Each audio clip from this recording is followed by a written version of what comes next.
Hi, everyone. This is for the timeline comments for the discussion.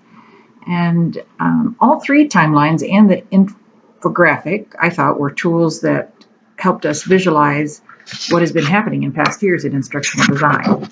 While they were all interesting and visually informative, there were differences, and my choice of the one that I'm including here reflects a value that I place on a particular design aspect, simplicity.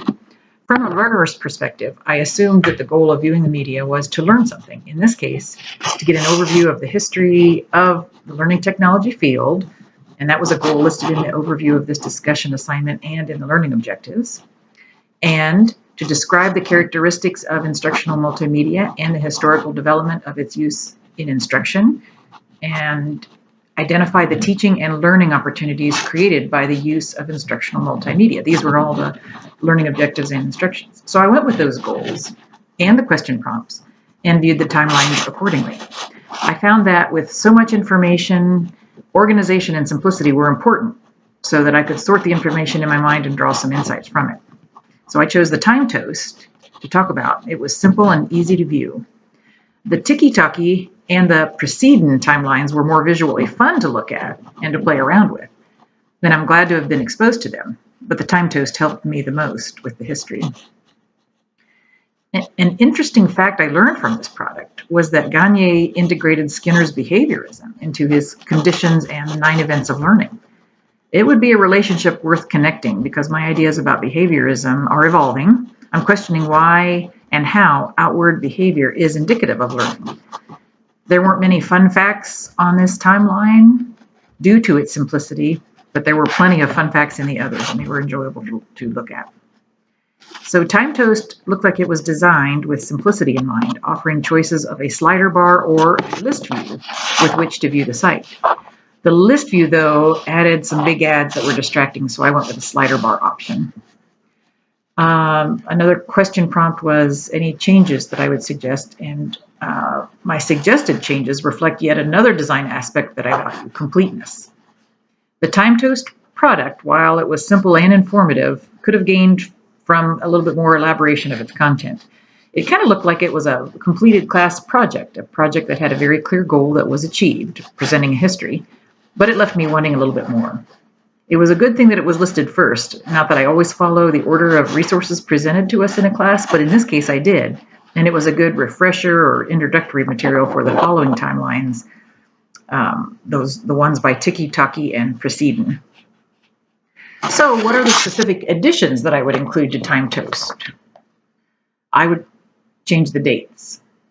January 1st was pretty consistently presented as the year marker, kind of like an annual best of choice. But if you notice, the century's events chosen by the author fell kind of into a bell curve. There was one September date, but the rest were January. There were lots in the 30s, 50s, and 60s, less in the 70s through the 2000s. Intuitively, I would have thought that the shape of the instructional design data wouldn't fall into like a bell curve, but would fall more into an exponential curve, increasing up due to, starting in the 1980s when computers were becoming ubiquitous and offering more data, not less.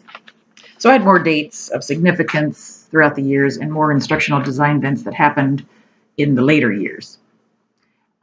Another question prompt was something else I would like to know about history and uses of instructional design. Well, there's lots, and I guess I don't know what I don't know.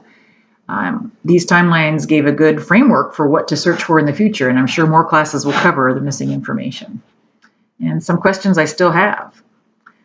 What are we finding out about the relative strength of cognitive approaches to learning as opposed to behavioral design? That's the behaviorism that I want to research a little bit more. How is the shift from teacher-centered to learner-centered going in instructional design?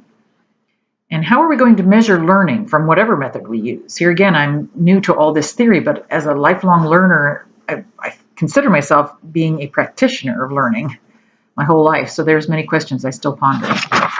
So that's my comment on the timelines, but I also want to say that some of the other resources really offered really neat statements. And one was from that predictions video And this statement was the most thought-provoking. It said that, he said, so-and-so will revolutionize education. So-and-so will revolutionize education. And he said that these claims are evolutions, not necessarily the revolutions that they claim.